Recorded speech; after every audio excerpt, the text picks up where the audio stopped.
मेरे मन में थी। परम श्रद्धेय स्वामी जी श्री राम सुखदास जी महाराज बोलते थे कि मेरे मन में थी, बोले रामायण पाठ क्या जानते हैं लोग, इनको तो मैं सत्संग से समझा सकता हूँ, लेकिन मेरी पोल मैंने देखा रामायण में बूढ़े बूढ़े माताएं बहनें जो चल नहीं पाती वो भी, अरे और तो और जो रामायण को पढ़ नहीं पाते वो भी रामायण की धुनों में सब मगन, सब मस्त हो जाते एकदम। परम श्रद्धेय स्वामी जी महाराज श्री राम सुखदास जी महाराज बोलते थे, ढाले गांव जो कि जिला सेलू, जैसे ऋषिकेश गीता भवन बना हुआ है ऐसे ही ढाले गांव में गीता भवन बना हुआ, वहाँ पर भी हर साल वर्तमान में भी रामायण का पाठ होता है। अब ये सावन में पाठ होगा अगले महीने से, शायद अगले दिन से, और एक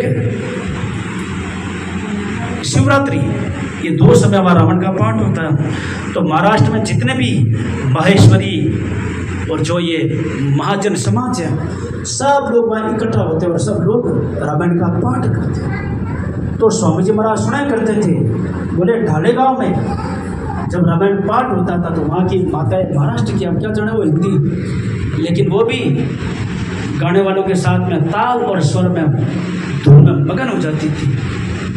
तो ऐसा यह रामायण पाठ है, क्योंकि रामायण पाठ करने से बड़ा भारी काम हो जाता है। परम श्रद्धेय स्वामी जी महाराज का जहाँ कहीं भी चातुर्मास होता था लगभग, तो जयपुर, कलकत्ता, बीकानेर, जोधपुर तो रामायण पाठ जरूर हुआ। अरे छोड़ो और दूर, कलकत्ता में जब शोभा यात्रा निकलती थी रामायण जी की, महाराज इतनी लंबी लाइन लगी थी, इतनी लंबी लाइन लगी थी, लाइन तो शुरू ही नहीं हुई अभी तक, क्योंकि 50,000 से ऊपर लोग, 1 लाख लगभग रामायण पाठ वहाँ आते थे, ऐसा हमने सुना है और देखा भी है। और परम श्रद्धेय स्वामी जी श्री राम सुखदास जी महाराज बोलते थे, एक आदमी अकेला रामायण पाठ करे और एक सबके मिलकर पाठ करे तो महाराज सबके साथ में पाठ करने का फल सबको एक समान जो मिलता है वो एकांत में नहीं मिलता।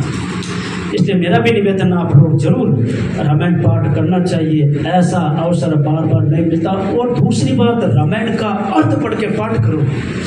मूल तो ठीक है, मेरा सबसे निवेदन है रामायण का पाठ करो तो साथ साथ में इसका अर्थ भी पढ़ने की चेष्टा करो। अर्थ पढ़ करके फिर रामायण पाठ करोगे तो महाराज और विशेष आनंद आएगा, क्योंकि जब तक चीज समझ में नहीं आती तब तक समझ में आनंद नहीं आता। और आनंद कब आएगा?